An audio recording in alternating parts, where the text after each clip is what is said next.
मुझे इसके प्रत्यक्ष प्रभावों के ऊपर बोलने के लिए नहीं कहा गया है। इसके अच्छा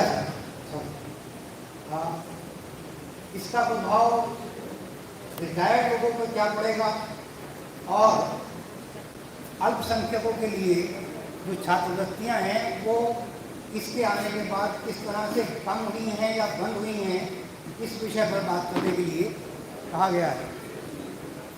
तो डॉक्टर सुनील कुमार ने जिस पत्र के बारे में जिक्र किया था हरियाणा सरकार का, 29 मई 2023 का वो पत्र है। इसके अंदर कहा गया है कि संस्थाएं, विशेष रूप से विश्वविद्यालय, अपने संसाधनों को अपने ढंग से इकट्ठा करें।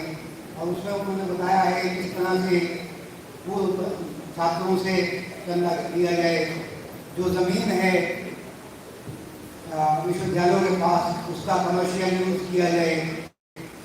और ये भी है कहा है उसके अगले पैराग्राफ में कि कुछ अन्य स्रोतों से भी, वो अन्य स्रोत हैं, मेरा मानना है कि फीस में बढ़ोतरी करके या ऑनलाइन या डिस्टेंस कोर्सेज से पैसा इकट्ठा करके इकट्ठा किया जाएगा।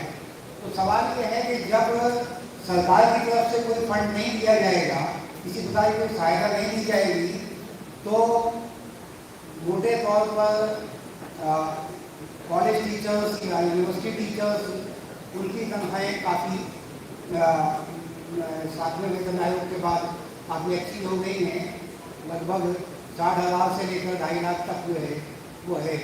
और किसी भी सेटअप में मैं गवर्नमेंट कॉलेज से जो रिटायर्ड लोग हैं 2006 से पहले जिनका अपॉइंटमेंट हुआ है, उनके बारे में तो नहीं कहता, लेकिन जो प्राइवेट कॉलेजेस हैं और जो यूनिवर्सिटीज़ हैं, उनमें जब जो एग्जिस्टिंग फैकल्टी है, जो इस समय कार्यरत अध्यापक हैं, प्राध्यापक हैं, उनकी तनख्वाह के दायरे पड़ जाएंगे, तो उनसे ही जो पेंशन भोगी लोग हैं उनको किस प्रकार पेंशन मिल पाएगी, ये एक बहुत बड़ा प्रश्न चिन्ह मेरे सामने है और जिसका कोई उत्तर जो है वो नहीं दिया जा रहा है। न सरकार की तरफ से कोई बताया गया है तरीका, न और किस तरह से।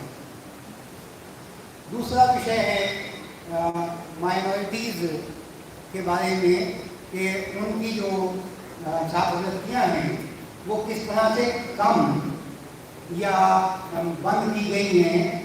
तो सीधा तो इसके अंदर नहीं, सिर्फ एक मतलब वो है छात्रवृत्ति जिसको ये कहकर के उसका जिक्र नहीं है इस पॉलिसी में, बंद किया गया है, बाकी कम जरूरत की गई हैं।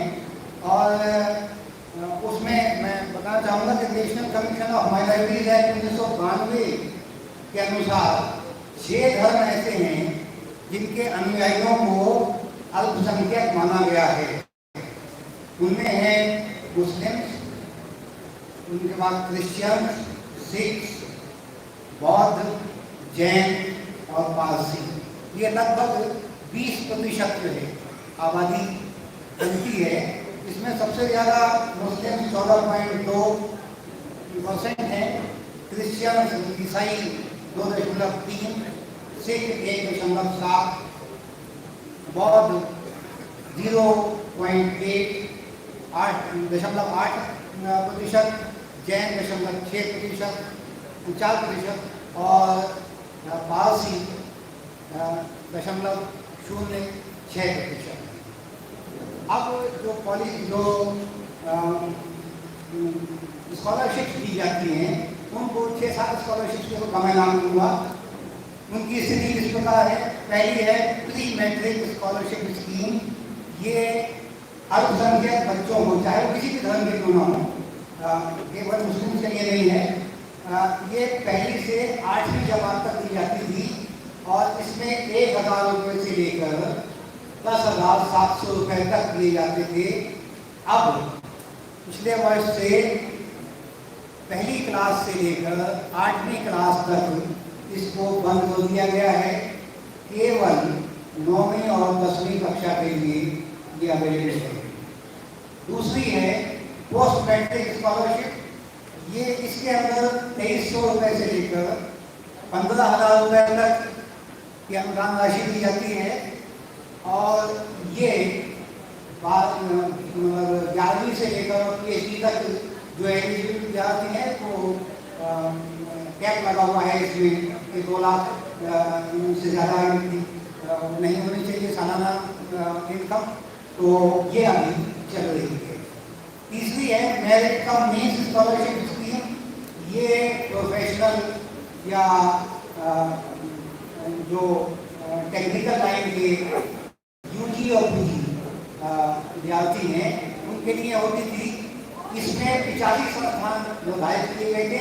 इन 85 संस्थानों में जितनी भी फीस लगती थी वो सब की सब जो है वो माफ होती थी। इन 85 संस्थानों के अतिरिक्त अगर किसी अन्य संस्थान में विद्यार्थी पढ़ता था तो उसको 20,000 रुपये सालाना दिए जाते थे। और इसका एलोकेशन पिछले साल 365 करोड़ था, जो इस साल घटाकर केवल 44 करोड़ कर दिया गया है। चौथी मौलाना आजाद नेशनल स्कॉलरशिप थी, जो MPhil और PhD के विद्यार्थियों के लिए होती थी। इसको UGC देती थी। न्यू एजुकेशन पॉलिसी में MPhil को समाप्त कर दिया गया है और UGC में प्रावधान ये था कि JRF को के 2 साल जो होते थे उनमें 31,000 रुपये प्रति मास और 2 साल के बाद जब तक PhD नहीं हो जाती थी 5 साल तक के उसमें 35,000 रुपये प्रति मास दिया जाता था, जिसको अब पूर्णतया बंद कर दिया गया है। उसके बाद पढ़ो प्रदेश नाम की एक पॉलिसी थी, जिसमें जो विद्यार्थी विदेश में जाके पढ़ना चाहते थे उनको जो एजुकेशन लोन दिया जाता था, उस एजुकेशन लोन पर जो इंटरेस्ट बनता था बैंक का वो सरकार देती थी। इसमें लगभग 6,700 विद्यार्थियों को अब तक फायदा हुआ। इसको भी अब बंद कर दिया गया है। इसके बाद सरकार की जो है वो नारा है बेटी पढ़ाओ बेटी बचाओ। लेकिन अफसोस की बात यह है कि लड़कियों के लिए बेगम हजरत महल राष्ट्रीय छात्रवृत्ति योजना थी, जो 9वीं और 10वीं क्लास के लिए 5,000 रुपये सालाना और 11वीं और 12वीं के लिए 6,000 रुपये सालाना दी जाती थी माइनॉरिटीज़ को। और इस साल के बजट में इसके लिए एक भी पैसे का प्रावधान नहीं किया गया है। इसके बाद नया सवेरा भी, जिसमें टेक्निकल और प्रोफेशनल और कम्पिटिटिव एग्जाम्स में विद्यार्थियों को 20,000 से 50,000 रुपये तक सहायता राशि दी जाती थी कोचिंग के लिए। और इस पॉलिसी को जैसे मैंने पहले कहा था बातचीत में कि नेशनल एजुकेशन पॉलिसी 2020 का उदाहरण देकर नाम देकर कि इस पॉलिसी में कोचिंग का कोई प्रावधान नहीं है, इस नया सवेरा स्कीम को भी बंद कर दिया गया है। एक अन्य जो है वो थी मदरसों में, मदरसे हैं जो धार्मिक शिक्षा दी जाती है, जिनमें इनको मॉडर्नाइज करने के लिए इनमें गणित की शिक्षा, अंग्रेजी की शिक्षा, हिंदी की शिक्षा, विज्ञान की शिक्षा के लिए सहायता दी जाती है सरकार की तरफ से। पिछले साल इसमें 165 करोड़ रुपए का प्रावधान था, लेकिन इस साल इसमें केवल 10 करोड़ का प्रावधान किया गया है। 90% से ज़्यादा उसके अंदर कमी होती गई है। इसके अतिरिक्त SC स्कॉलरशिप पिछले वर्ष के मुकाबले में इस वर्ष 12,322 कम हो गई हैं। इसी तरह से ST में भी पिछले वर्ष के मुकाबले 11,035 स्कॉलरशिप कम कर दी गई हैं। धन्यवाद।